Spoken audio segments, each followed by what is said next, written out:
America में हुए एक सर्वे ने पूरी दुनिया को चौंका दिया है।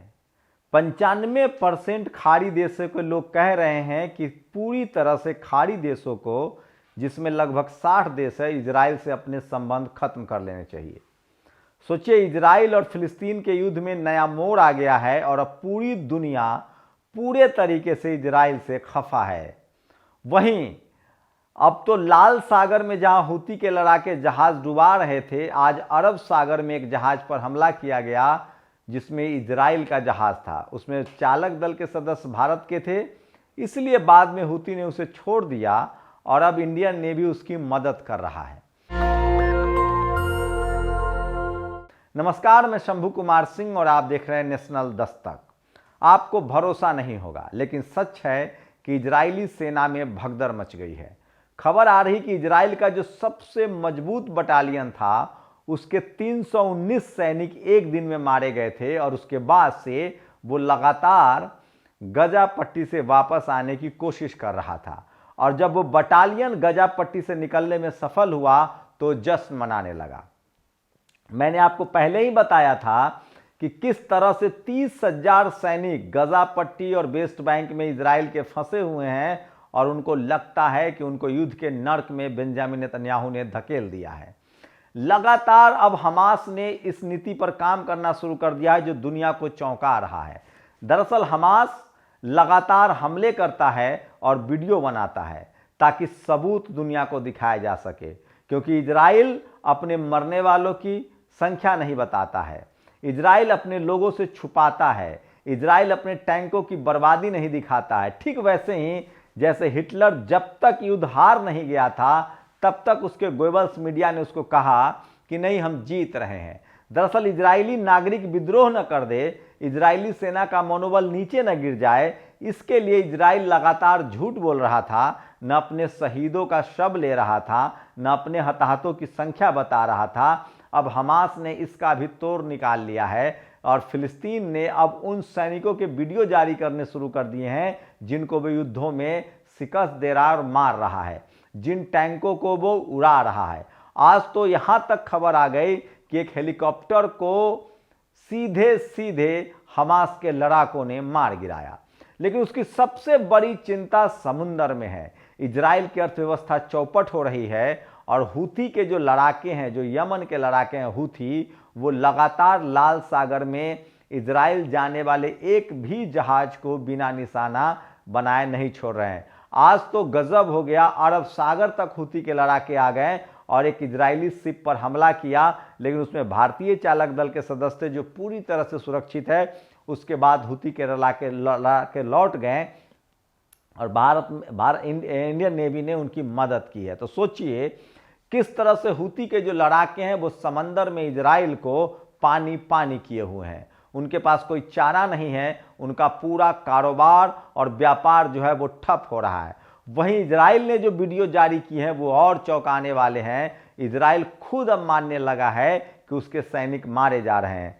हिजबुल्लाह ने आज मिसाइल दागने के वीडियो जारी कर दिए हैं कि वो कैसे सटीक ठिकानों पर मिसाइल दागता है और इजराइल के शहर बर्बाद हो रहे हैं। लेकिन ये तो युद्ध की वो तस्वीरें हैं जो दुनिया के सामने हैं। डिप्लोमेटिक स्तर पे सबसे बड़ी खबर है कि 95% खाड़ी देश को लोग मान रहे हैं कि इजराइल से सारे राजनयिक संबंध खाड़ी देशों को खत्म कर लेना चाहिए। इसका मतलब है कि कतर हो या सऊदी अरबिया, जो अमेरिका के सबसे खास दोस्तों में से है, वो भी धीरे धीरे अब फिलिस्तीन के साथ खड़ा होने लगा है और अमेरिका के दबाव को हटाने में कामयाब हो रहे हैं। मैं आपको पहले दिन से बता रहा हूं कि अमेरिका के बड़े बिजनेस हैं खाड़ी देशों में, तेल का पूरा कारोबार पर उसका इन्वेस्टमेंट है और साथ ही 13 बड़े सैनिक अड्डे हैं और 40,000 से ज़्यादा उसके जवान हैं।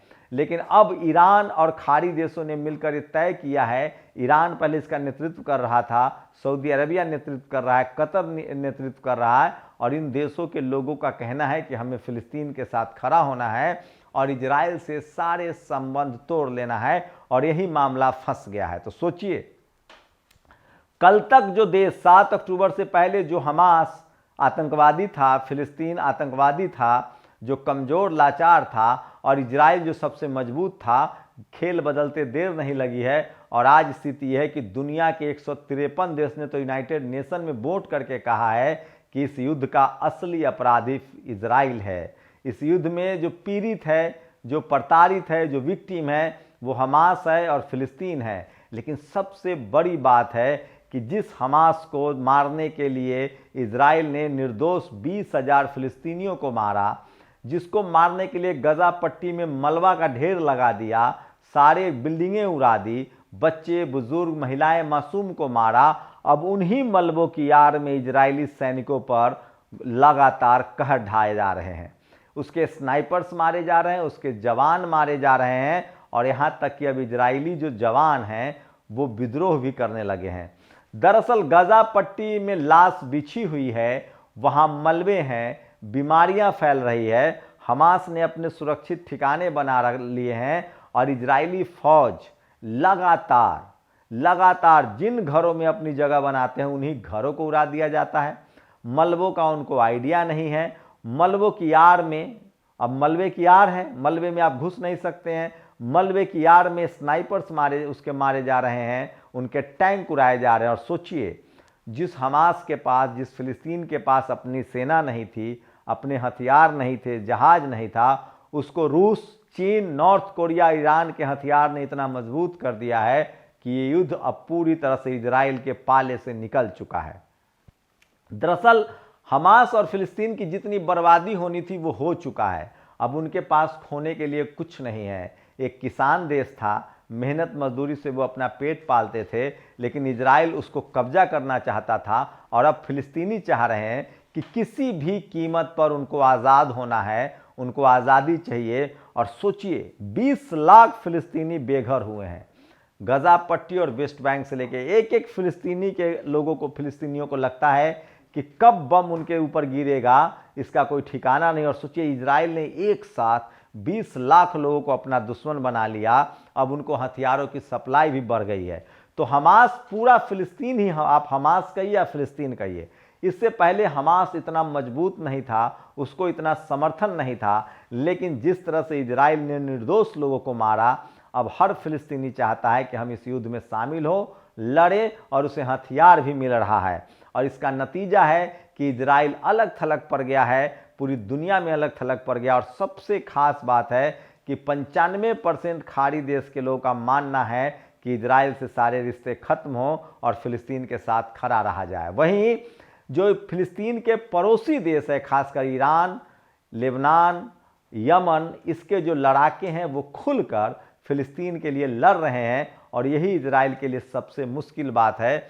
और 21वीं सदी का सबसे बड़ा तानाशाह बेंजामिन नेतन्याहू अपने सबसे मुश्किल दौर में है और इजराइल अब युद्ध की हार की कगार पर पहुंच चुका है। और इसकी वजह से उसके सेना ने भी अब विद्रोह करना शुरू कर दिया है।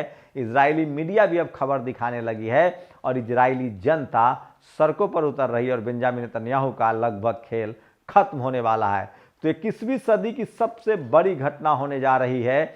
जैसे सेकेंड वर्ल्ड वॉर में दुनिया का सबसे बड़ा तानाशाह हिटलर मारा गया था, वो हारा था, दुनिया को मुक्ति मिली थी। 21वीं सदी में इजराइल और बेंजामिन नेतन्याहू जैसे तानाशाह का अंत होता हुआ दिख रहा है। और इस युद्ध ने दुनिया को मैसेज भी दे दिया है कि 21वीं सदी में अब कोई भी मुल्क कमजोर नहीं है और सोशल मीडिया के दम पर किसी भी मुल्क पर हमला करना इतना आसान नहीं है। अब दुनिया के पास सोशल मीडिया है, प्रोपेगेंडा मीडिया, टीवी, अखबार का जमाना खत्म हो रहा है। सोचिए किस तरह से पश्चिमी मीडिया के दम पर, CNN, BBC, तमाम अखबारों के दम पर अमेरिका ने अब तक कई सारे युद्ध जीते, कई सारे युद्ध लड़े। भले एशिया में उसको मुंह की खानी पड़ी हो, लेकिन वो वियतनाम पर बम भी गिराता था, वियतनामियों को बदनाम भी किया। वो लीबिया पर बम भी गिराया, गद्दाफी को बदनाम किया। वो इराक पर भी बम गिराया और सद्दाम हुसैन को बदनाम किया।